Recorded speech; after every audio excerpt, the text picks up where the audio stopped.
लोगों का हास्य बोध जो है वो अलग अलग किस्म का रहता है। मैंने देखा है कि बहुत सारे लोग बलात्कार पे बने हुए लतीफ़ों पर भी हंसते हैं, महिलाओं के शरीर के ऊपर, उनके आकार प्रकार के ऊपर हंसते हैं, बुजुर्गों पर हंसते हैं, विकलांग लोगों पर हंसने वाले लोगों की कमी नहीं रहती है। इंसानी मिजाज जो है अपने आप में बड़ा क्रूर रहता है, कई चीज़ों पे हंसता है। आप देखेंगे सड़क चलते अगर कोई साइकिल या स्कूटर जाके नाली में गिर जाए तो उठाने के लिए जितने लोग आगे बढ़ते हैं उससे 10 गुना लोग हंसते हैं उसके ऊपर, कि जिसको हम इंसानियत कहते हैं वो दरअसल रहती इंसानियत है।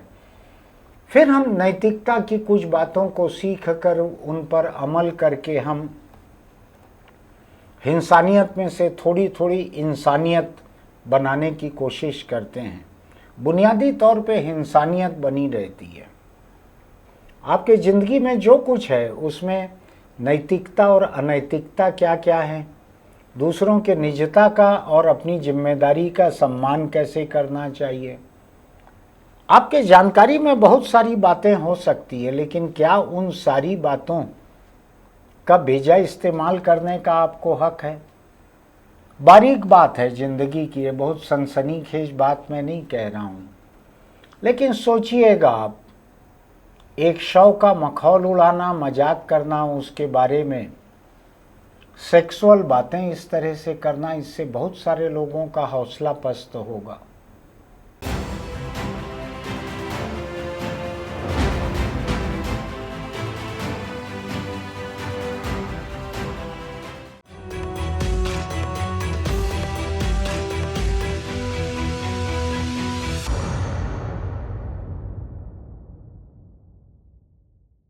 नमस्कार, मैं छत्तीसगढ़ अखबार के YouTube चैनल इंडिया आजकल के स्टूडियो से सुनील कुमार। आज एक बड़ी नाजुक बात लेकर आपके बीच में हूँ मैं, और इंसानों के इंसानी मिजाज को लेकर कई बातें नाजुक रहती हैं, थोड़ा दिक्कत होती है उस पर चर्चा करने में, लेकिन मुझको इस पर चर्चा करना ज़रूरी लग रहा है। मुंबई में एक किसी कॉमेडियन, मैं नहीं जानता हूँ नाम, प्रणीत मोरे नाम है कोई, उसका एक शो खबरों में बना हुआ है, उसका वीडियो चारों तरफ चल रहा है तेज़ी से, बड़ी हलचल उसने मचाई है।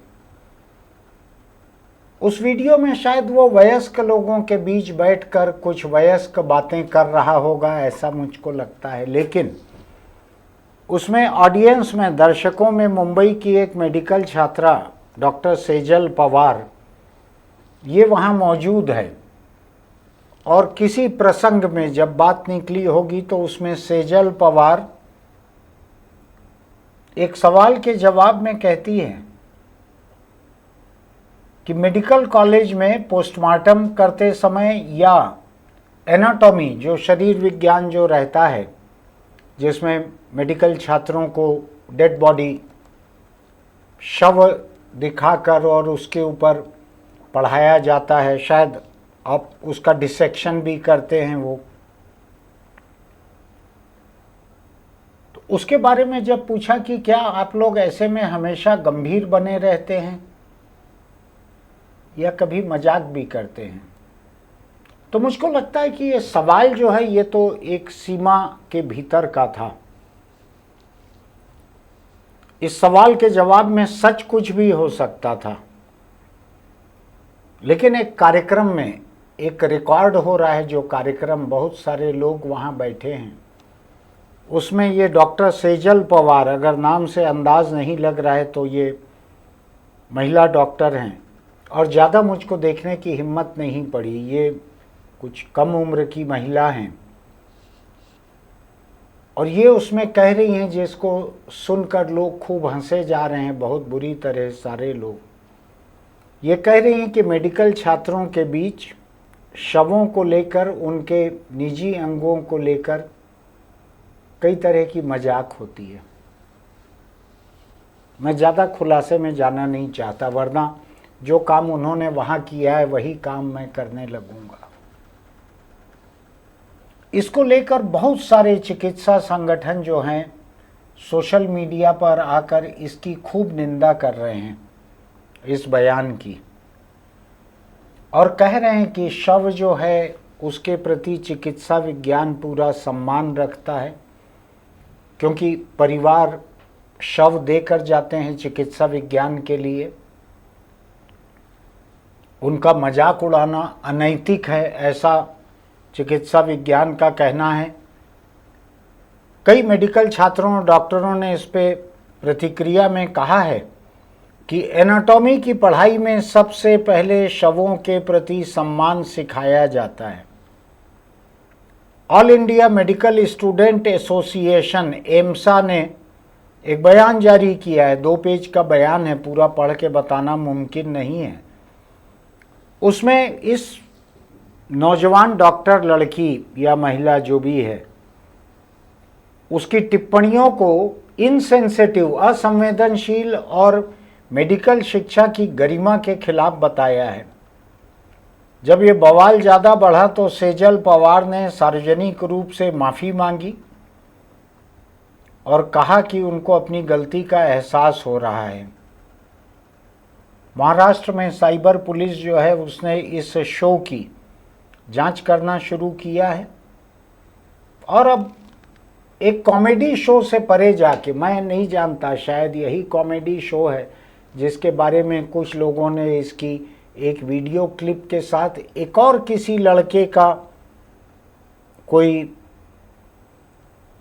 बयान जारी किया है, वीडियो उस हिस्से का भी शायद इसी कॉमेडी शो का है, जिसमें वो लड़का किसी लड़की के साथ सेक्स करके और उसको कुछ खिलाया था, 370 रुपया का बिरयानी वगैरह, तो उसको वसूलने की बात कह रहा है खुलासे से, और लोग हंसे जा रहे हैं लोग।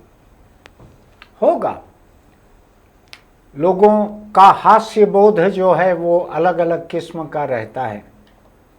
मैंने देखा है कि बहुत सारे लोग बलात्कार पे बने हुए लतीफ़ों पर भी हंसते हैं, महिलाओं के शरीर के ऊपर, उनके आकार प्रकार के ऊपर हंसते हैं, बुजुर्गों पर हंसते हैं, विकलांग लोगों पर हंसने वाले लोगों की कमी नहीं रहती है। इंसानी मिजाज जो है अपने आप में बड़ा क्रूर रहता है, कई चीज़ों पे हंसता है। आप देखेंगे सड़क चलते अगर कोई साइकिल या स्कूटर जाके नाली में गिर जाए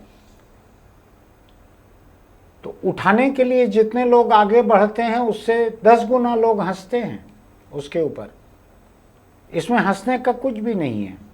अभी हाल फिलहाल तक, कुछ बरस पहले तक फिल्में मैं देखता था, उसमें किसी मोटापे के ऊपर हंसते थे, किसी के हकलाने के ऊपर हंसते थे, किसी का कॉम्प्लेक्शन, रंग जो है वो डार्क कॉम्प्लेक्शन रहे, काला दिखे, कोई बहुत गहरा सांवला दिखे तो उस पे लोग हंसते थे। तो नैतिकता जो है वो लोगों को आमतौर पर छू नहीं जाती है। भीतर से हम लोग बड़े क्रूर हैं। मैं बताता हूँ आपको, बहुत साल हुए, कुछ दशक हो गए, मेरे साथ काम करने वाले एक बड़े अच्छे अखबार नवीस थे, बड़े अच्छे अखबार नवीस थे। वो अदालत में बलात्कार के किसी मामले की सुनवाई में उस समय गए हुए थे और लौट के वो खिल्ली उड़ा रहे थे उस महिला की कि वो ऐसी दिखती है, वैसी दिखती है, उससे कौन बलात्कार करेगा। मुझको अब जाकर मलाल होता है, अफसोस होता है कि 30 साल 40 साल पहले उस बात को सुनकर और जिस अंदाज में वो बतला रहे थे उसको सुनकर एक पल के लिए मुझको भी हंसी आ गई थी। और मैं बताता हूँ आपको, ऐसे अनैतिक मजाक पर हंसने से अपने आप को रोकना खासा मुश्किल रहता है। आसान नहीं रहता है, बड़ा मुश्किल रहता है अपने को रोकना, क्योंकि हमारे भीतर जो है एक बहुत खूंखार इंसानियत भरी हुई है। ये शब्द कहीं डिक्शनरी में आपको नहीं मिलेगा, मैंने ही इसको लिखना शुरू किया है कि जिसको हम इंसानियत कहते हैं वो दरअसल रहती इंसानियत है। फिर हम नैतिकता की कुछ बातों को सीख कर उन पर अमल करके हम इंसानियत में से थोड़ी थोड़ी इंसानियत बनाने की कोशिश करते हैं। बुनियादी तौर पे इंसानियत बनी रहती है।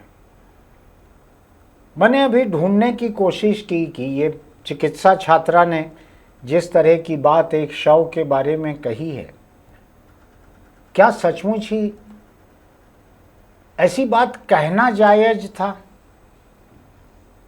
दो बातों को समझने की जरूरत है कि एक शव के ऊपर जब पढ़ाई होती है तो हो सकता है कि एक गंभीरता हो, वहाँ पर माहौल भारी हो जाता हो और उससे उबरने के लिए वो छात्र आपस में कुछ हंसी मजाक कर लेते हों, लेकिन वो वहाँ बंद कमरे का हंसी मजाक रहता है। ठीक वैसे ही जैसे एक पति पत्नी अपने अकेले रूम में किसी तरह का कोई मजाक करते हैं, लेकिन क्या उस मजाक का कोई वीडियो बनाकर उसको सार्वजनिक रूप से डाला जा सकता है? क्या डालना ठीक रहेगा?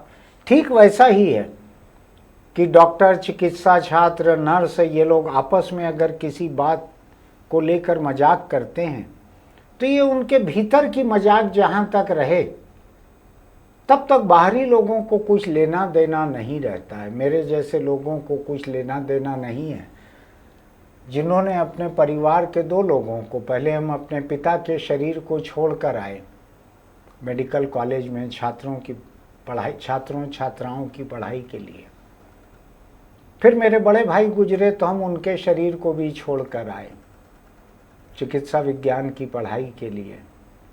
और भी पूरे परिवार ने तय किया हुआ है कि जब जिसकी बारी आएगी हम मेडिकल स्टूडेंट्स के काम आएंगे। लेकिन मैं कोई व्यक्तिगत रूप से आहत होकर इस बात को यहाँ नहीं कह रहा हूँ। मैं यही कह रहा हूँ कि लोगों में इतनी संवेदनशीलता रहनी चाहिए कि किस बात को किस जगह कहा जाए। एक बात जो दो बालिग लोग आपस में अकेले में कर सकते हैं, क्या उसी बात को अपने घर के बच्चों के बीच आप कर सकते हैं? क्या चिकित्सा छात्र जो हैं, छात्राएं, एक डिसेक्शन रूम में शव के साथ पढ़ाई करते हुए, काम करते हुए आपस में अगर कोई बात कहते हैं तो क्या उस बात को बाहर कहा जा सकता है, जहाँ के और लोगों को चिकित्सा विज्ञान मोटिवेट करते रहता है कि शरीर दान जो है वो चिकित्सा विज्ञान के लिए बहुत ज़रूरी है, और अगर शरीर नहीं मिलते हैं तो बच्चों की पढ़ाई पूरी नहीं हो पाती है ठीक से। तो मैं बतलाऊं आपको, मैंने जो देखा है उसमें पूरे दुनिया में इस बात को बहुत ही अनैतिक माना जाता है, और अमेरिका और यूरोप के बहुत से कॉलेज जो हैं, अब मेडिकल कॉलेज, अब शव को फर्स्ट पेशेंट, पहला मरीज कहते हैं, शव नहीं कहते, डेड बॉडी नहीं कहते, फर्स्ट पेशेंट कहते हैं कि जिस तरह से एक मरीज की निजता का सम्मान किया जाना चाहिए, किया जाता है वैसा। और बहुत सारे विश्वविद्यालयों में एनाटॉमी का कोर्स, शरीर विज्ञान का कोर्स शुरू होने के पहले स्टूडेंट्स को शपथ दिलाई जाती है कि वो शव का सम्मान करेंगे, उसकी तस्वीरें नहीं लेंगे, मजाक नहीं करेंगे उस पर, सोशल मीडिया पर उसके बारे में कुछ नहीं लिखेंगे, सार्वजनिक रूप से उस बारे में कुछ नहीं कहेंगे। ये बात समझाई जाती है कि शव कोई सामान नहीं है, ये एक व्यक्ति का शरीर है जिसको उस व्यक्ति ने या उसके परिवार ने, दोनों ने चिकित्सा विज्ञान को दिया है। इसमें शब्द दान शब्द यूज किया है। हमने अपने परिवार के लिए दान शब्द इस्तेमाल नहीं किया। मेरे पिता जिस भाषा में सोचते थे उसमें दान शब्द नहीं था, उसमें यही था कि प्रकृति ने हमको ये शरीर दिया है, हम प्रकृति को लौटा रहे हैं। खूबसूरत सोच थी ये, ऐसी सोच थी कि जैसे किसी को लीज पे कोई ज़मीन मिली हो, लीज पर कोई गाड़ी मिली हो, उसको इस्तेमाल किया और लौटा दिया। लीज का वक्त पूरा होने के बाद कुछ उस किस्म की सोच थी कि ये शरीर प्रकृति ने दिया है, उसको लौटा दिया। ऐसी सोच के मुकाबले जब चिकित्सा छात्र छात्राएं बाहर किसी तरह की ओछी, अश्लील और वयस्क मजाक करें तो तकलीफ की बात है। मैं कोई अतिरिक्त तकलीफ नहीं झेल रहा हूं। मेरे परिवार के 2 लोग यहाँ से कुछ दूरी पर, आधा किलोमीटर पर हैं बिल्डिंग में, मैं उसकी परवाह नहीं करता। उन्होंने अपनी जिम्मेदारी पूरी की, सामाजिक जिम्मेदारी पूरी की, हम सहमत थे उससे, इसलिए मैं उसको लेकर संवेदनशील नहीं हूँ। लेकिन मैं बतलाऊँ आपको, बहुत सारे और लोग जिनको तैयार किया जा सकता है कि ये शरीर आपको मेडिकल कॉलेज में देना चाहिए, वो लोग इससे बिदक सकते हैं। उनको ये बात ओछी लग सकती है कि हम अपने परिवार के किसी गुजरे हुए का शरीर पढ़ाई के लिए दें और वहाँ उसको लेके मजाक हो, और वो मजाक एक कॉमेडी के प्रोग्राम में। मैं थोड़ा दुखी हूँ इस बात को लेकर, व्यक्तिगत रूप से दुखी नहीं हूँ, मैं एक इंसान के रूप में दुखी हूँ।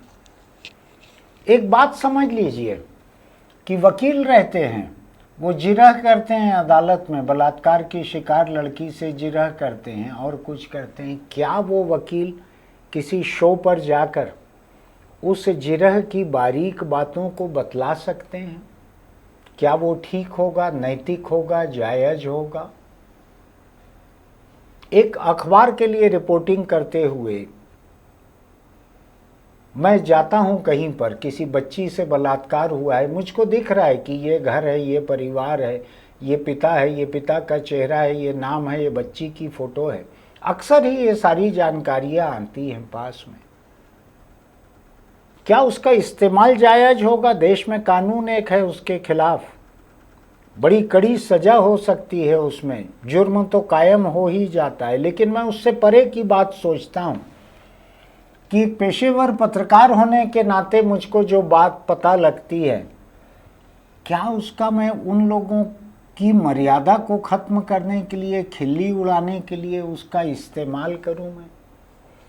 क्या एक शिक्षक उसके क्लास की कोई बच्ची अगर पढ़ाई में बहुत कमजोर है तो क्या क्लास और स्कूल के बाहर उस बच्ची का नाम लेके उसकी खिल्ली उड़ाए टीचर? क्या ये नैतिक होगा?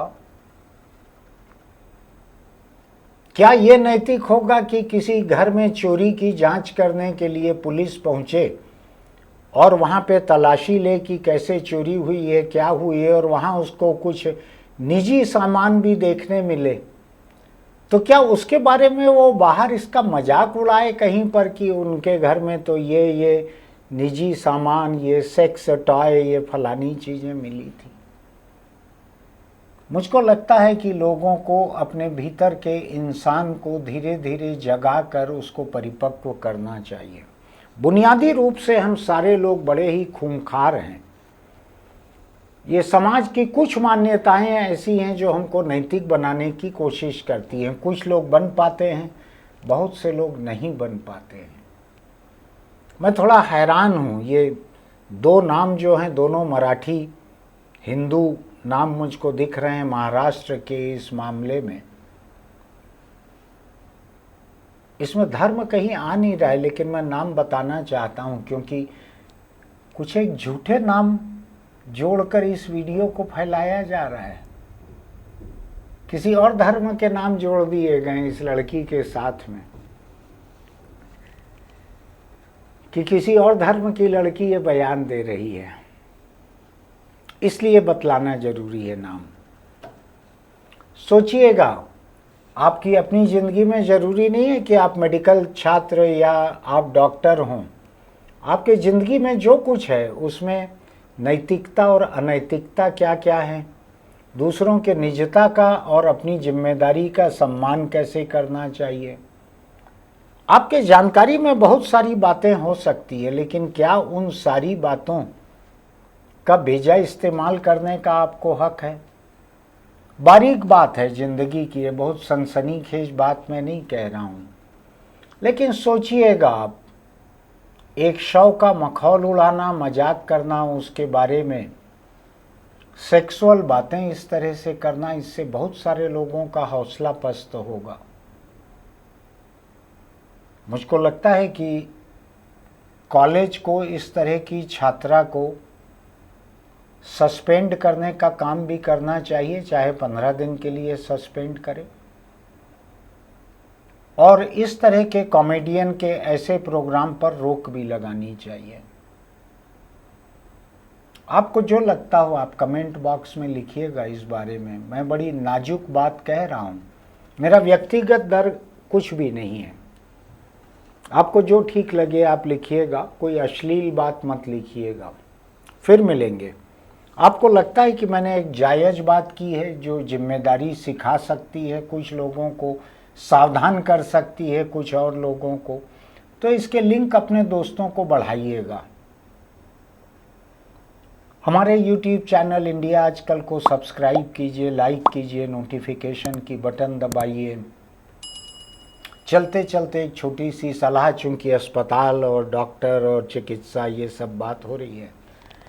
अगर आप तंबाकू खाते हैं, पीते हैं तो छोड़ दीजिए, वरना कैंसर आपको नहीं छोड़ेगा। कैंसर को बहुत मोहब्बत है, बहुत दीवाना है वो तंबाकू का, और आता ही आता है तंबाकू के पीछे। किसी को जल्दी आ जाता है, किसी को कुछ देर से आता है। तंबाकू खाने वाले अधिकतर लोगों तक कैंसर पहुंचता ही है। और वैसे भी बतलाऊं मैं आपको, तंबाकू खाने से आपकी शारीरिक क्षमता हर तरह की बहुत बुरी तरह प्रभावित होती है। आपका काम का स्टेमिना भी कम होता है। जिन लोगों ने सिगरेट वगैरह छोड़ी, उन्होंने अपने तजुर्बे को लिखा हुआ है सार्वजनिक जगहों पर कि मेरा काम का स्टेमिना 1 महीने के भीतर बढ़ गया। तो तंबाकू से मोहब्बत मत कीजिए, अपने परिवार से मोहब्बत कीजिए। फिर मिलेंगे।